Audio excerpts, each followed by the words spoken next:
The Monster of Canterlot, Chapter 23. Mom, you need to calm down. It's not that bad. Just a scratch. I didn't even know it was there till you said something.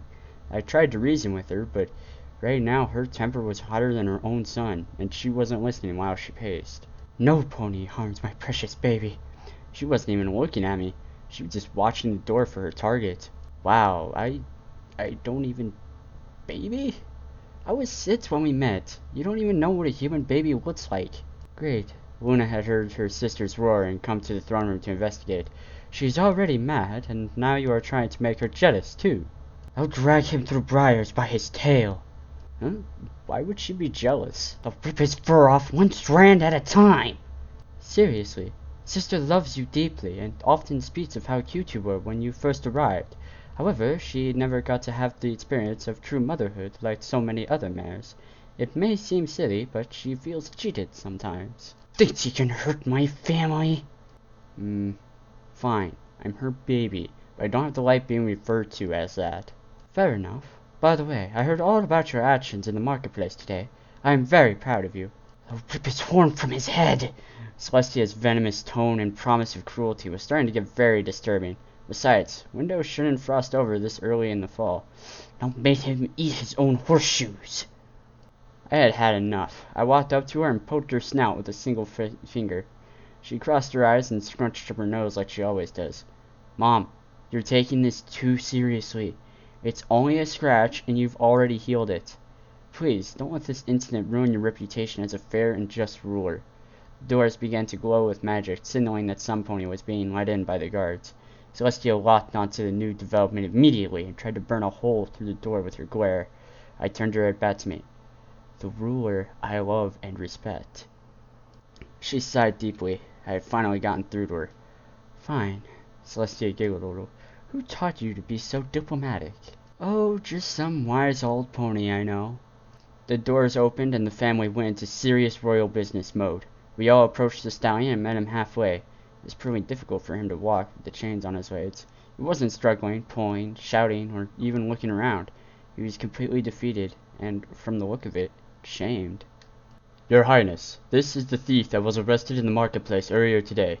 He's told us his name is Auburn Skies. He's also told us many, many times that he is sorry. A guard who had escorted Auburn Skies informed us.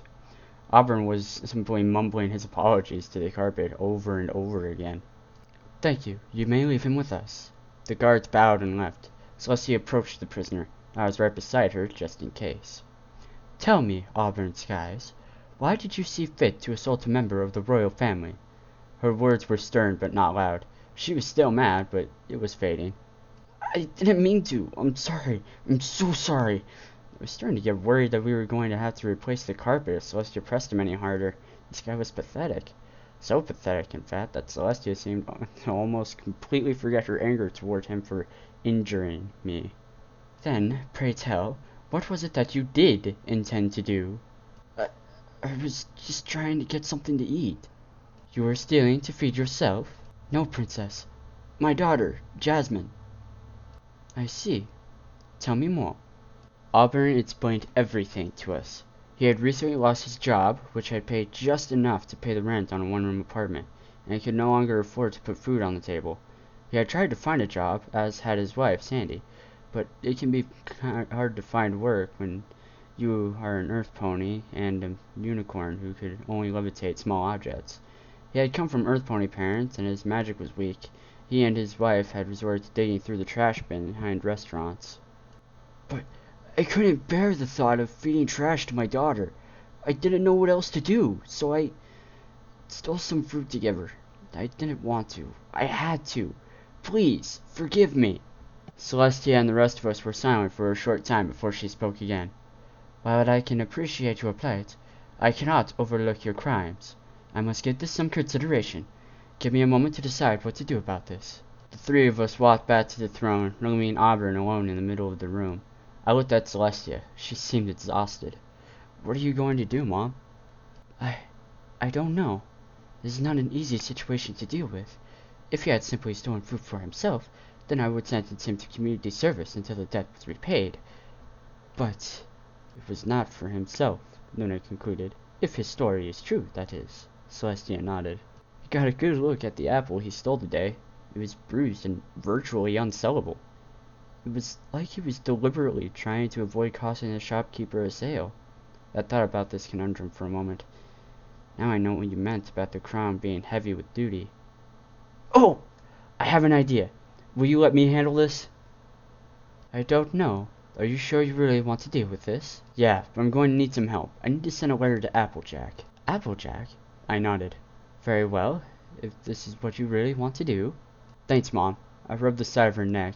I had to keep it professional after all, so no nuzzling. I won't let you down. Celestia had smiled at me. Never crossed my mind.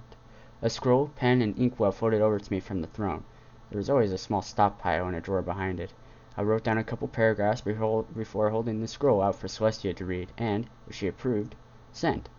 When she finished reading, the scroll was rolled up, sealed, and magicked away with a blank one for the return letter. Once again, you make me so very proud of you. We turned back to Auburn and walked up to him. I could actually hear the chains rattling.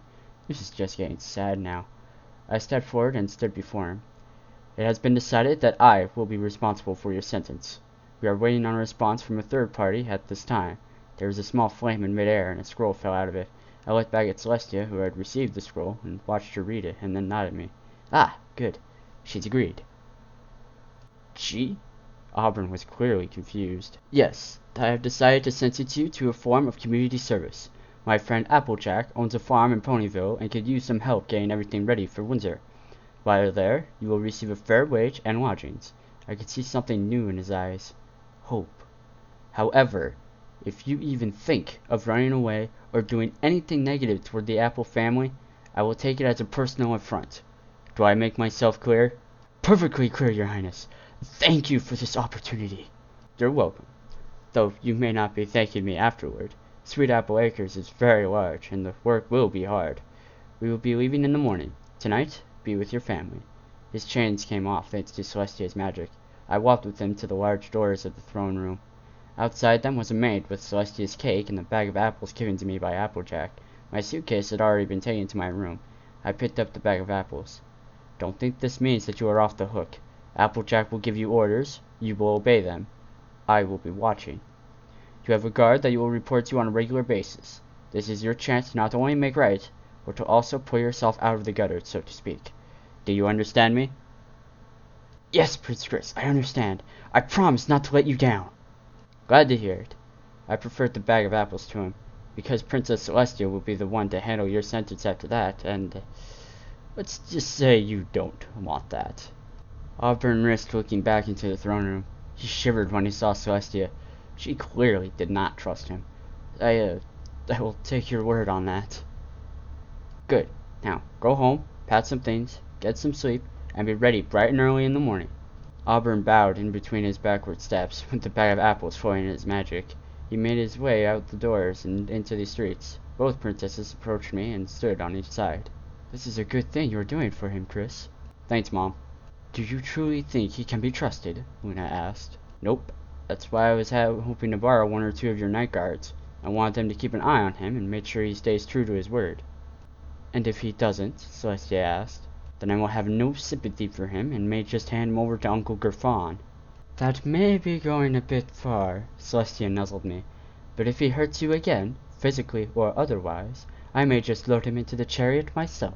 A smell wafted to my nose and reminded me of something. Oh!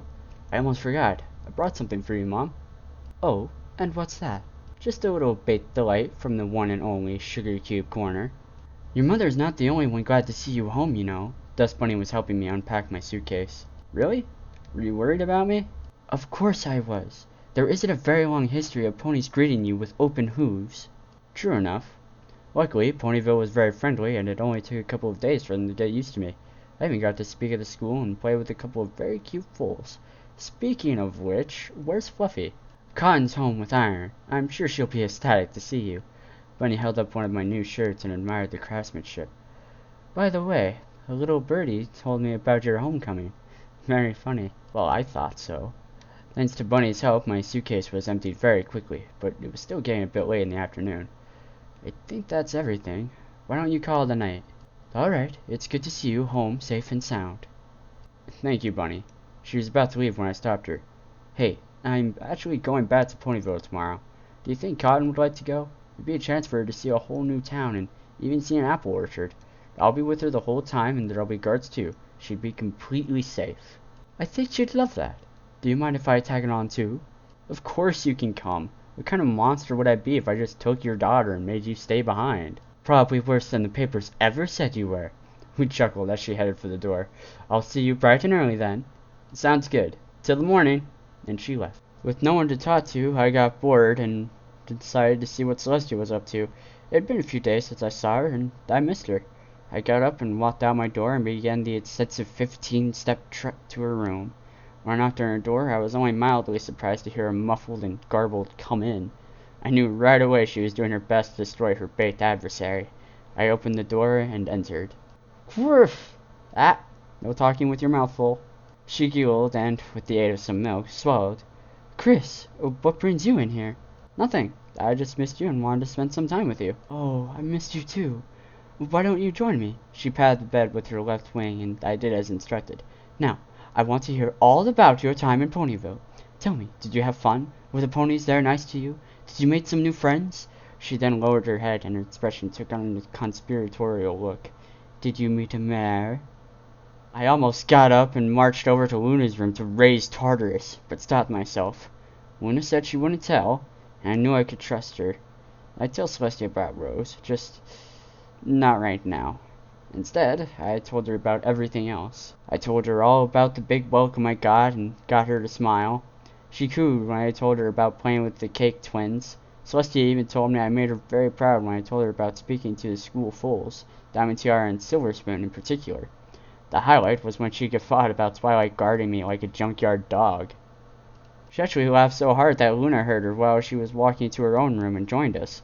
Somehow I had wound up spending the rest of the night preening and massaging both princesses while they listened to my tales.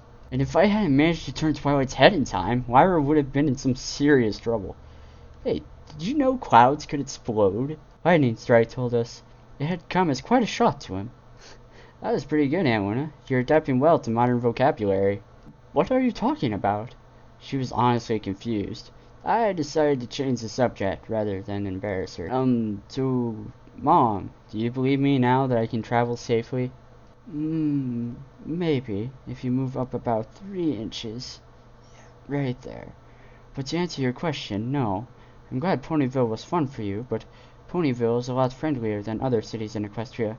I have no problem with you traveling, but I don't want you to go alone, okay? I had to concede her point. I'd heard about how cruel cities like Manhattan can be to even Equestria natives, let alone a creature from another world. Fine, as long as I don't have to spend the rest of my life stuck inside the castle. Celestia surprised me by suddenly rolling over and hugging me tightly to her barrel. I just want to keep my baby safe. She was rocking me back and forth now. I hugged her just as tight. I know, Mom. I know. Luna stood up and began to leave. Well then, it is getting late, and I must attend to my duties. Chris, I am glad you are home, and I hope the two of you sleep well. For now, however, I must wish you a good night. Good night, sister. Night, Aunt Luna. We'll see you tomorrow. After she left, Celestia and I curled up with each other and fell asleep soon after. And that was the end of my first vacation.